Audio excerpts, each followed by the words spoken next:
सभी को जय मसीह की। हिंदी बाइबल स्टोरीज कहानी 77। वे मूरत के आगे नहीं झुके। क्या आप इन 3 जवानों को पहचानते हैं? यह है शद्रक, मेशक और अबेदनगो। जी हाँ, दानियल के वही दोस्त जिन्होंने वह खाना खाने से मना कर दिया था जो उनके लिए अच्छा नहीं था।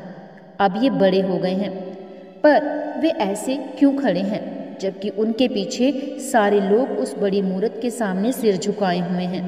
आखिर बात क्या है? क्या आपको वे 10 आज्ञाएं याद हैं जो खुद यहोवा ने लिखी थी?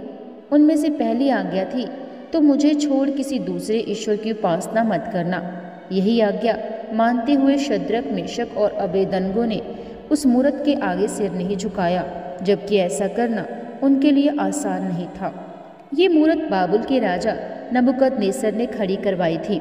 उसने वहाँ के बड़े बड़े लोगों को बुलाया ताकि वे आकर इस मूरत के आगे सिर झुकाएं और इसकी पूजा करें। उसने सबसे कहा, जब तुम तुरही, वीणा और दूसरे बाजों की आवाज़ सुनो तो इस सोने की मूरत के आगे झुकना और इसकी पूजा करना।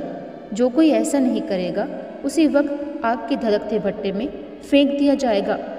जब राजा नबूकदनेस्सर को पता चला कि शद्रक, मेशक और अबेदनगो मूरत के आगे नहीं झुके तो उसे बड़ा गुस्सा आया। उसने फौरन तीनों को अपने सामने बुलाया। उसने उन्हें एक और मौका दिया, लेकिन उन जवानों को यहोवा पर पूरा भरोसा था।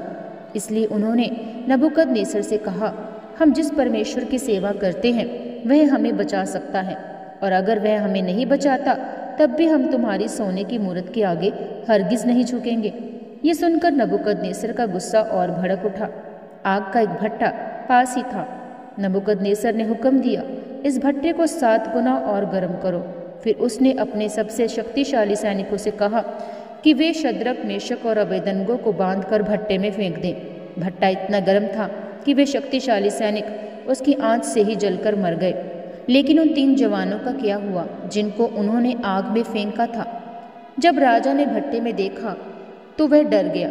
उसने पूछा, क्या हमने 3 लोगों को बांधकर धधकते भट्टे में नहीं फेंका था? सेवकों ने जवाब दिया, हाँ, हमने 3 लोगों को बांधकर फेंका था। तब राजा ने कहा, मगर भट्टे में तो 4 लोग दिखाई दे रहे हैं। वे बंधे हुए नहीं हैं, बल्कि खुले घूम रहे हैं। वे जल भी नहीं रहे हैं। चौथा आदमी तो कोई देवता लग रहा है। फिर राजा ने भट्टे के दरवाजे के पास जाकर जोर से पुकारा, हे शद्रक, मेशक, अबेदनगो, जहान के सबसे बड़े परमेश्वर के सेवकों, बाहर आ जाओ। और जब वे भट्टे से बाहर निकले तो सबने देखा उनका बाल भी नहीं बांका हुआ था। फिर राजा ने कहा, शद्रक, मेशक और अबेदनगो के परमेश्वर की जय जयकार हो। उसने अपने स्वर्गदूत को भेजकर इन तीनों को बचा लिया, क्योंकि ये अपने परमेश्वर के सिवा किसी और देवता की उपासना करने के लिए तैयार नहीं है। यहोवा के नियमों पर चलने की क्या ही बढ़िया मिसाल है यह स्टोरी। क्या हमें भी उनके जैसा नहीं बनना चाहिए? बिल्कुल, हमें भी इन्हीं की तरह बनना चाहिए और परमेश्वर में हमारा विश्वास अटल होना चाहिए। प्रभु आप सबको आशीष व बरकत दे। स्टोरी के जरिए, इन वचनों के जरिए आज की स्टोरी को आप देख सकते हैं निर्गमन 20 उसका 3 वर्ष और दानियल 3 उसका 1 से 30 वर्ष में। प्रभु आप सबके साथ हो। सभी को जय मसीह की। God bless you all.